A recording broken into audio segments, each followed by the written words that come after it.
Good morning, South Africa. We've got the latest news stories and headlines in South Africa on Sunday, January 30, 2022. Now let's take a good look at the top 4 stories that have made headlines for today. Zandile Mafe's bail hearing, judgment reserved after shocking evidence.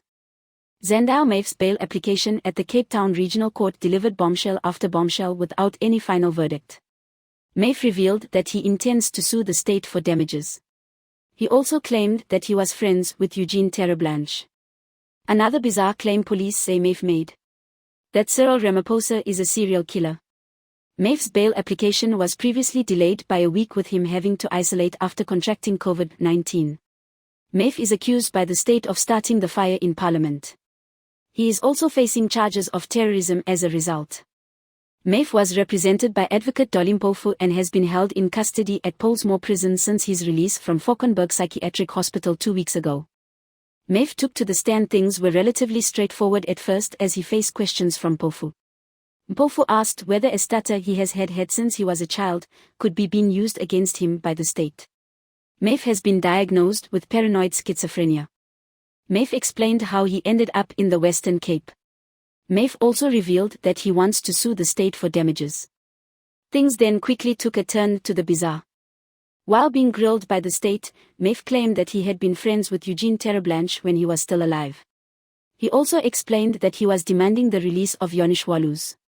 Walus is behind bars for the murder of Chris Honey. State Prosecutor Mervyn Menigo then read out an affidavit from the police detailing Mafe's events. Police say Mafe made a full confession after his arrest. They also say he was proud of his actions. Despite this, Mafe told the court that he intends to plead not guilty. The mighty have fallen. ANC admits it's in a downward spiral. Things just keep going from bad to worse for the ANC.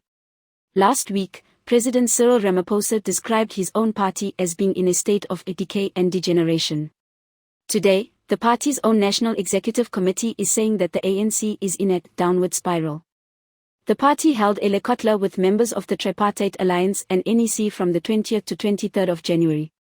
After taking the time to assess what went down, the party has now issued its final take on the discussions. It isn't very promising. The party says it now accepts that unless it can renew the ANC, it will fail. The NEC accepted that we are on a downward spiral. And unless we renew and rebuild the organization, we will fail in our mission to fundamentally and radically transform society and build a better life for all. It recognized that decisive and different actions are needed in every pillar of our program, by all leaders, members, public representatives, deployees and structures, and not just lofty pronouncements. ANC statement. Okay, but what exactly does renewing the ANC even mean? While some say it means cleaning up the corruption and rot, the party has other ideas too. Masefumalile fire, over 100 shacks destroyed in another fire. The Masefumalile township near Hout Bay in Cape Town has once again been hit by a crippling fire. The area is a known fire hotspot and hundreds of families are regularly left homeless as a fire quickly spreads. The city of Cape Town says that over 100 shacks were completely destroyed by a fire that broke out during the early hours of Saturday morning. The city's fire and rescue service was first called to the fire at around 1 a.m. on Saturday. Over 50 firefighters then went to work against the blaze for the next several hours.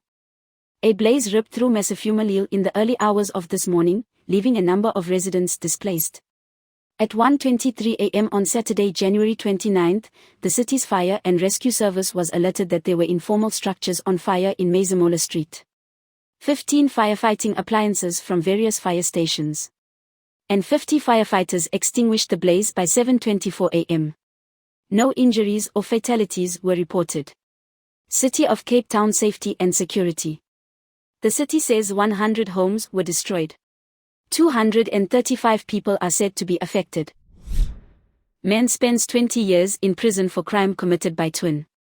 A man who had spent close to 2 decades behind bars for a murder he didn't commit has been freed after his twin brother confessed to the crime. According to New York Post, 44-year-old Kevin Duga from Chicago, the United States, U.S., was released from the Cook County Jail on Tuesday evening, January 25, 2022 and reunited with his loved ones as a free man. He is overjoyed to be free but is also adjusting to a world that is quite different from the world he left 20 years ago when he was arrested for this crime he did not commit. His lawyer Ronald Safer is quoted as having said, "One person was killed and another wounded in a shooting that occurred in 2003 in Chicago's Uptown neighborhood. Duga was convicted for the crime in 2005 and sentenced to 54 years in prison. He had long maintained his innocence." 10 years after the shooting, Duga's identical twin Carl Smith confessed to having carried out the murder in a confession that was first made in a letter to him. This is Leah for the South African.